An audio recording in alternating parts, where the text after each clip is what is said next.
Hi Capricorn, welcome, welcome, and this is your reading. Tingnan natin kung ano yung mensahe sa'yo. Be open-minded po, hindi po halos lahat makaresonate. Thank you nga po pala sa mga nagsusubscribe, sa mga bumabalik. Maraming pong salamat. Give it the message for Capricorn. Ano yung mensahe sa'yo? Meron ka ditong give back. Mental repetition. Self-love. Wow. So, tingnan natin kung ano yung mensahe sa'yo, no? Unang lumabas ay ang give back. Nafe-feel ko dito, kung ano man yung binigay mo, bumabalik sa'yo. Okay?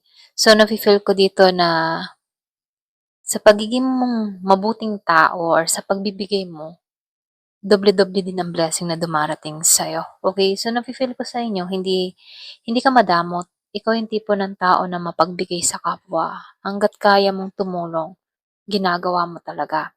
Merong pinanganak nung 6. So, dito, give back. Nakikitaan ko dito, meron kang hinaling, pwedeng 6 months ago, meron kang wini-wish, meron kang gustong mangyari. Nakikitaan ko dito na merong masasakatuparan dito. Nakikitaan ko din dito, yung iba sa inyo, meron kang mga tinarabaho or meron kang mga pinalano na kung saan nakikitaan ko dito na unti-unting may pag-progress or may paglago, okay?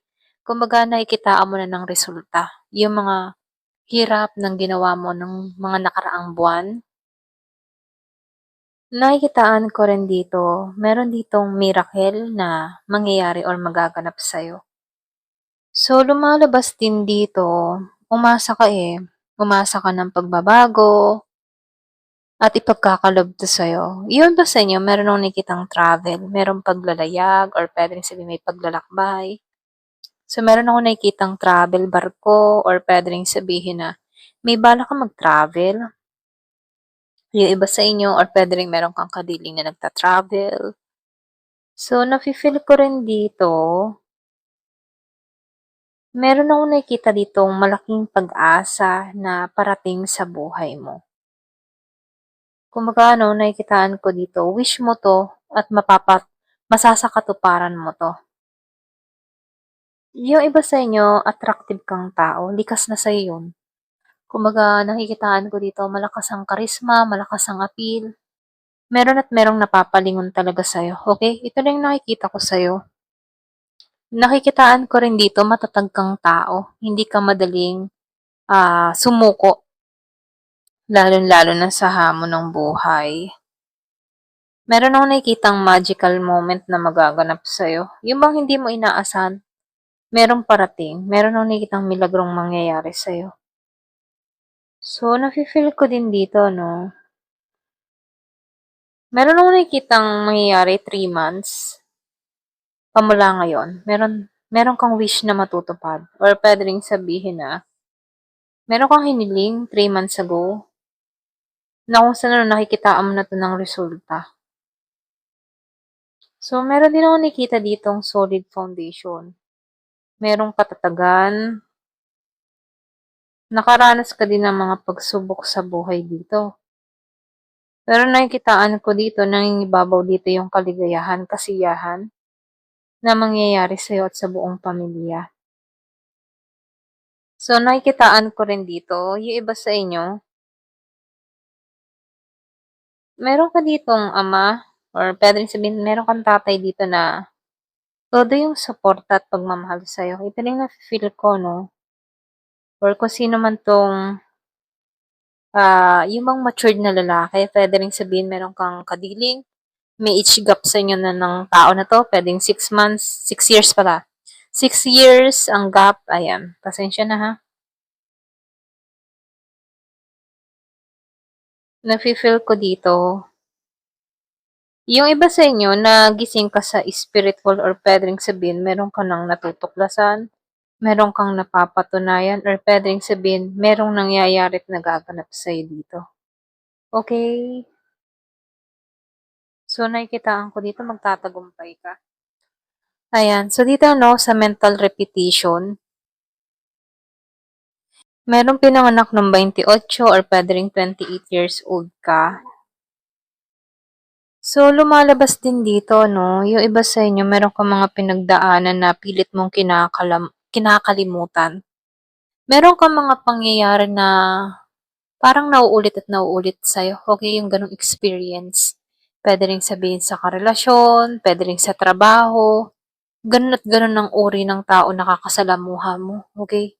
Na kung saan ano, ito yung nagpapalungkot sa'yo. Or, ito rin nafe-feel ko, no? So, pwede rin sabihin, meron kang mabigat na pinagdaanan, pwedeng trauma sa nakaraan na kung saan mahirap para sa'yong kalimutan. Kumbaga, paulit-ulit na nangyayari to sa'yo. Ito lang nafe-feel ko sa'yo. So, dito, ano, ikinalulungkot mo to. Kumbaga, sinasabihan ka dito, no? Tanggalan mo yung pag-iisip ng negatibo. Ayan. Ito lang yung ma-i-advise sa'yo dito, no? Tanggalan mo to, yung pag-aalis ng negatibo, at tingnan mo yung big picture na parating sa'yo. Okay? Kumbaga, yung nakaraan na naganap, tapos na yun eh. Kumbaga, hindi ka na masasakop nun. Maliban na lamang kung ikaw yung ayaw makalimot sa nakaraan. Okay? So, dito, nasa sa'yo yung pagpapasya kung tatalikuran mo na to at magpo-proceed ka sa panibagong journey mo. Ito lang nakikita ko, no? So, meron ditong self-love. O yung iba sa inyo, nakikitaan ko dito, meron kang pinagdaanan sa larangan ng pag-ibig or pwede ring inabuso ka sa nakaraan mo. Kaya dito, no, minumungkahi yung self-love. Once na nakikita mo na yung sarili mo, okay? Kung yung bang tipo na once na minamahal mo na muli yung sarili mo, dun mo makikita or mararanasan yung kapayapaan. So, nakikitaan ko dito, meron ka nga talagang pinagdaanan sa nakaraan na sobrang hirap mong kalimutan, okay? Kaya lang dito, ano, meron ditong nagpapahiwatig ng renewal sa'yo. Kumbaga, nasa sa'yo yung decision kung tatanggapin mo tong renewal na parating sa buhay mo. Kumbaga, yung mga nangyari sa'yo sa nakaraan, yun ay marka na ng kahapon na pilit na sumisiksik sa iyong kaisipan. Pero ganun pa man, nasa sa'yo yung desisyon para makita mo tong liwanag. So, nafe-feel ko dito, andito ka sa moment ng healing process or pwede rin sabihin, minumungkahi dito, no, na mahalin mo na yung sarili, okay? Pwedeng sabihin yung iba sa inyo, nasa period ka na ng ganito, na unti-unti mo nang nakikita yung sarili mo, unti-unti mo nang pinapahalagahan, at unti-unti mo nang tinatahak yung pagbabago. So, lumalabas din dito, meron akong nakikita dito na parating sa'yo, okay? So, lumalabas ano, meron akong nakikitang parating sa'yo. Yung bang tipo na hindi mo to inaasahan, biglang darating sa buhay mo. Meron akong nakikitang magbubukas na oportunidad sa buhay mo, okay? Iba sa'yo, meron akong nakikitang ma-attract na tao. Capricorn din, pareho kayo. Pareho kayong Capricorn. Yung iba sa'yo may papasok sa buhay mo na Capricorn din. So, nafe-feel ko dito yung renewal na parating sa'yo. So, dito, ano, meron dito nagpapahiwatig sa'yo ng kasaganahan. Kaya dito, ano, huwag mong hayaan na maista ka sa nakaraan. Kasi meron nung nakita dito, nagpapahiwatig ng kasaganahan. Okay? Ayan, ito lang yung mensahe dito. So, tingnan natin yung angel number. Give me the message.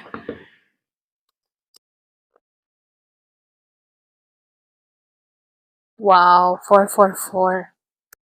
So, lumabas yung 444 angel number protection. So, meron kang kumbaga, protektado ka sa lahat-lahat. Okay?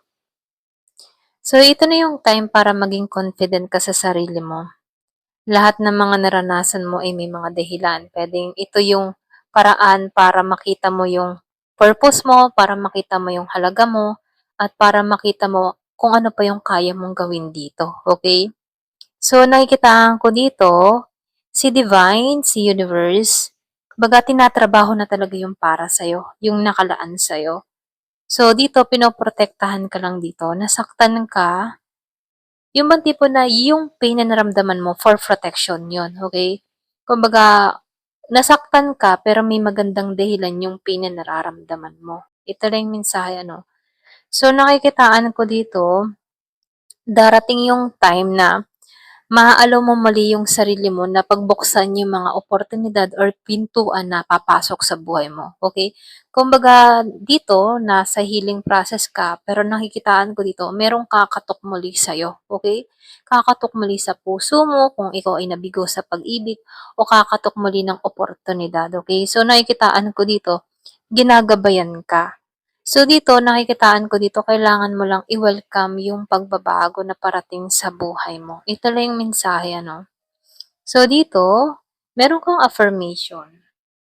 So sinasabihan ka dito, I feel the loving care of the divine. Protecting me, I allow myself to pursue growth and opportunity. Ayan, ito lang yung mensahe. Ayan, hanggang dito na lamang po. Thank you for watching. Love and peace.